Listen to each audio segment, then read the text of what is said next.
Mojabisite wabo fi hayyoota Oromoo kana tokko wali goote sigale tagartee khara uriitu tana qabdee walitti gartee wali marji goote yoo faayidaati yaadeemta waltaha wal dhageeffadha wajjiya wal jalaya sigale jetteeni khana yoo wal jala qabde sigale irra fayyadamta malee khanarra khanaan naawayya khanarra khana sigale bineensa guddarra bineensa xiqqaan naawayya jechuun maraatu bineensa afaan kembeeyne bineensa afaan kiyya beekuu turra naawayya jechuun maraatu bineensarra bineensi filatamu jiru bineensi bineensum tokkolleen siin naw obboleeyso hayyu qabda beeka qabda wabu qabda waraana qabda sigale maal taate aktiivisti qabda akka sheekaa butaa kana kadhugaa sitti hayyoota qabda akka Jawar Maammakka kataayee dandaya akka maaliin siin jaga hayyoota kana lakkaaye sigale kana qabda mi maal dhaba qabaateeti sigale lakki ilmummaa naana jeesu abbaan natti dhufini bar abba firraa eegu jirti ilma mana kaayyattee abbaa firraa eegu jirta bar TPLF fi Abiyyi jechuun abbaa fi ilma waa takka garaagarummaan isaan qaban hin jirtu namni jaaree asiin ga'ee guddisee akkatti nama rashanan barsiise TPLF jechuudha abbaa fi ilma adda eegu jirta jechuudha lakki abbaan natti dhufini ilmi humna qabu kun sirrin nagatuu danda'a abbaan inuu laaffatee nama guddaa ta'e maybe yaadaa horatee dhufuu malchiisa maaltu beeka sigal ifiifuu ilmaatu irra badaa jechuudha abbarra saniifuu laal xiqqoo dhaabbadhaatiif laala meegan tanaata TPLF hangana jee booda eenyuutu akka Oromoon tokkon taane dhoorku jira ilma TPLF kana shayxaanticha kana abbaasaa yaade abbaan isaa haanaa dhufu abbaan kiyya haana bira dhufu abbaa kiyya yaade jeeti warra tokko tahee abbaasaa achi dhoorku jiru kana akka tokkon taane irra dalagu jira jechuudha sigale mee tokkummaa jechuun maali dursa usun aabaawon kaafaawon woboon maalin tokkontaane paartii Itoophiyaa keessa jirtuun tokkontaane dura paartuma bilziqinnaa keessaa tokkummaan ni jira hoogganaan jabaan tokko paartii ifii keessa tokkummaa uuma dursa mana ifii qulqulleessa ifiifuu qulqulluu miti maal qulqulleessa qushaashni maal qushaasha qulqulleessa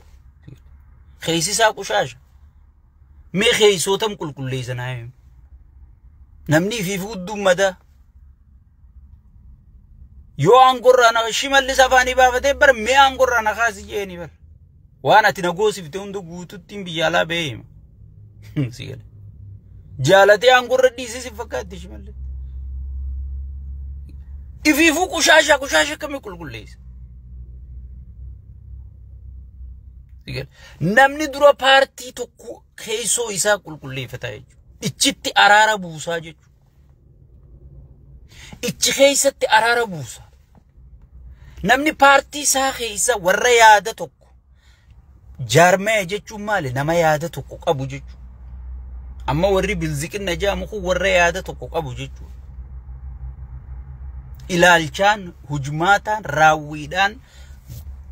no doubt warra yaada tokko qabu jechuudha nama yaada tokko qabu kanaawu gandatti dabaasee jira jechuudha khaanin jimma jaa khaanin wallaga jaa khaanin shawa jaa khaanin maal jaa khaanin ararga jaa khaanin miitirkisho jaa khaanin meelleyo jaa ifiifuu paartii keessattuu paartii biroo uumee divisionii addaa uumee paartiin isaatu waliin dubbiftu awwaan kana waaniin keessa beekuun siimu jira mee nama paartii isaarraa paartii ifii hoogganu keessa tokkummaan uumin nama paartiin ifii hoogganu gandummaa walit diree sigale nama paartii paarlamaa ifii hoogganu keessa taa'ee anaa Oromoo tanaaf akkana naan jettan jee gartee divisionii saba kana iddutti uumu akka biyyatti paartii mormituu ta'a yoo jabaatte aangorraa isa kaasuu deemtu wajjiin akkamitti tokkummaa uuma jettee yaaddame sigale mee akkamitti tokkummaa uuma jettee mee teetumaaf gaafadhu angaafumaan si gaafachuu jira warri kaabaa tokko ta'ee dhufu jira oromoon tokko taatu bar oromoon tokko ta'uuf sigale oromoon tokko ta'uudhaaf oromoon araara kanaaf gatii hayyoonni oromoo kafale eenyu kafale Itoophiyaa keessatti araara haa buufnu jechuuf taayyee dandayaa areedoo amata lama hidhamee ilmaan isa ala facaafamanii xiqqaate akkaawuntiin irratti ashagamte namaa gattee waan isan geenyeen arrabsamee xiqqaate sigale haqa dhabee paartii ciniinnatee kunuunsee gadhaabe irratti sigale gadhaabe keessatti xiqqeeffame nageenya haa bu'u jechuudha. Jaawar Mohammad namni gartee qeeroo tana guutuu sochoosee Itoophiyaa guutuu bilisoomse lakkii lolli Tigraayin ta'u nagaa wajjaa Saawuda qabnaa sigale nagaa wajjaa Saawu qabnaa lola kana oolchuun ni dandayame jechuurratti kamitti kana naan jettan jaanii Hacaaluu Kimbil godhanii sababa san godhatanii amata lama mee hayyoota hundalaale taayyee amata lama hidhe Jaawaris amata lama obaasaa jechuudha nama nagaa buusiisaa jechuudha paartii keessan nama gaafii isa gaafatu hunda firraa fageessaa jechuudha dhugaa qabda akkana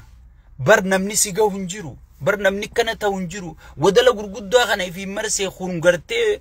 ani ilmaan kiyyaan guddifadhaa aboo dhiifama naa godhisiin jaa uggeeti aboo maa akkana taatan jette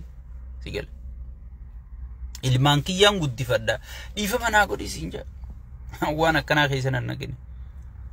maaliif namichi nama qaceeluu miti ni beekan nama yoo gaafii takka gaafatte borummaa sin dubbifne sigale nama mariidhaaf banaadhaatii miti sigale itti aansuudhaan marroo dirribaa hogganoonni biyya alaa jiru ozoon hin hafin itti aanaa fi innilleen koree isaa wajjin woboo keessaa xaragamanii qilleensa mootummaan to'attu keessatti Tanzaniyaa dhaqan nagayuma kana yoo ummata kanaa bu'e ja'aniiti Tanzaniyaa dhaqanii kafacaase sheeyxaanticha kana ilma TPLF kana kan isin abbaa fi ilma deeyidan kana sigale Itoophiyaa irratti nu bulchi aangoo sirraan barbaannu Oromiyaa irratti ergamuu barbaannaa Oromiyaa irra mootummaa ce'umsaa mootummaa waloo jaarranneeti sigale mootummaa Oromoo madaalu jaarranneeti booyyee fi harkarroo wali qabde tanaa miti sigale ilma namaa Oromiyaa irra jaarreeti mootummaa Oromoo fakkaattu Oromoo madaaltu gadhaabna please nuti federaala sirraan barbaannu Oromiyaa keessa qofatti nu hayyami jechuurratti sigale sheeyxaanni dhiiga dhuguun qabu yoo nageenyi bu'e dhiiga dhuguun qabu jechuudha jaartii wal lolchiisu hin jirtu bultiin inni diigu hin jirtu biitii inni diigu hin jirtu sabni inni gosaan diigu hin jiru yoo nageenyi bu'e hujiin sheeyxaanaa gartee bultii namaa diigu gosaan nama diigu gartee sabaa fi sablammii walirra kaasee dhiigni akka dhangala'ee dhiiga dhugu godhu sigale hujiin isaa kana waan ta'eef kanaan dhaba jechuudhaaf waboo gartee lubbuu isaa kennee sigale lubbuu isaa kennee mee an takkaa an du'ee bar xayyaaraan fixuu danda'an osoo Oromoo Ameerikaan no fly zone godhetee gartee Jabuuti irraa eeguu turte marroo fa xayyaara marroon deemanii fa osoo Ameerikaan akkas godhuu baatte marroo fa inni dhukke godhuu ka'ee jechuudha sigale so osoon Oromoon akkatti gartee nageenyaaf jecha warri woboo kun xaragameechi dhaqee isa kadhachuu jiru khadiige kanaa jechuudha yoomsan qofa dhaabbatan manguddoon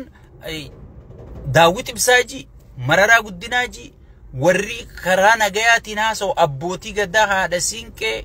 abbootii qabeenyaa maarree jedhanii walii qabamanii waajjira isaa dhaqanii ololli fedhe haanurra deemu bilziqinnaa wajji walii galtan haanuun jedhani mee oromuma tana iddutti nageenyi haa bu'u waanuma fedhan haanuun jedhani arraba nu dhufuus ni fudhanna Kaalanu dhufus ka keeysanu dhufus hundani fudhanna nageenyaaf jecha gatii sigale nageenyaaf jecha gatii eenyu ol ni khafallaa jedhaniiti sigale manguddoon tun itti dhayxee jechu manguddoo asiin isaan haasoysiisaa ichiin nama biroo haasoysiisee walitti dira bara akkana naan jedhanii bara akkana naan jedhanii bara akkana naan jedhanii yaa obboleessa asiin daawwita haasoysiisaa ichiin mararaan akkana naan jedhan walitti hamata akkuma paartii isaa keessa godhu hoggi maama faaraa bira dhufe tamasgan turunee hamata hoggi tamasgan turunee bira dhufe qaallicha amaaraa kana hamata sigale nama hunda wali jinneeyse namni hundi kabineensa wal eeggataa jechuudha manguddoo tanaas tagartee olola hundanuu fudhate jettee dhayxe hunda fuudheeti bishaan jala yaase bar waan ati beeytu irraa siimu jira bar oromoon maaliif tokkon taane oromoon maaliif waliin dhageenye oromoon diinatti gaddeemaa jiru kana maaliif gartee tokkummaadhaan duran dhaabbannee waan ji'ee namni yaadda'uufi sigale saanii eegee khurmii eegee dhiigaa yoo keessa jiraate mooraa san keessa loon buluun danda'aniin siimu jira sigale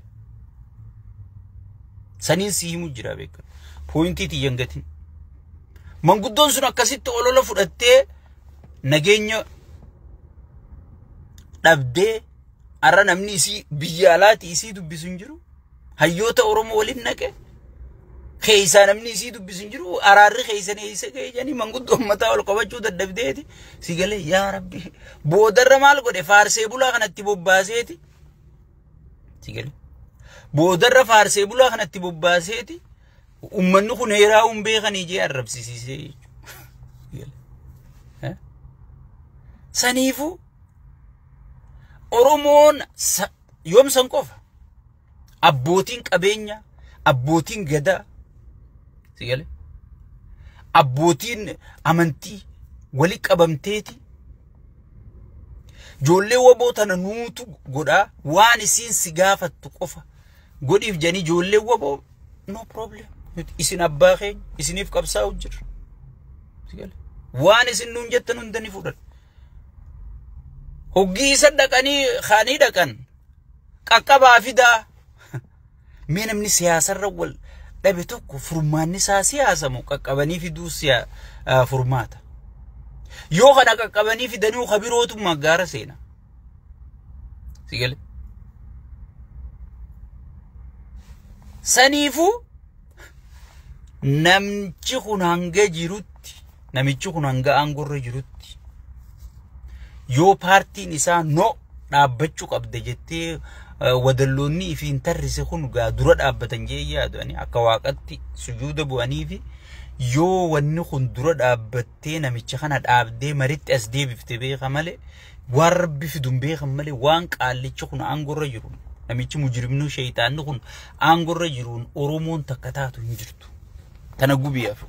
gubii gati abdii murud sigale oromoo takka taa oromoon maal taa tokkummaadhaan raayyaa ittisaa jaarree jara duraadha tokkummaa miti osoo guutuun oromiyaa dura dhaabbatte waan dhugaan qabneen injifachuu hin dandeessu namicha kana wajji yoo dhaabbatte wallahi injifachuu hin dandeessu an namicha kana illee dhaamsa qaba namni hijibaan arra si faarsu kun yoo xiqqis takka tuqiin takka dhufte tokko ibbiraan gartu nu warra si khomatu kanaatu irra si yaata namni si mormu daawwitiidha nama si jaalatu si morma nama si jaalatu balleeysite siin jaa nama si jaalatu dhaaphu siin jaa warri arraayizoo shabbichuu kana kararra jirtaa bar namni si ga unjiru si injuu kunundi warra gaafaa layyatti cidhaati duubaan itti si dhiite sigale kun Awurooppaa kun Ameerikaa kun Kanaadaa sagalu ani miskiinota isa jala yaa'uuf hin dhaama namichi private jet bitatee jira anytime yeroo barbaadetti balali'uudhaaf qophiidha anytime isi warri gartee konkolaataa mitiitiyaa wadalaa hin qabne harree baqattanii hin qabne gaangee waan guddaa warri arra gartee namicha kanaaf jecha ummata Oromoo madeessaa jirtan sigale warri arra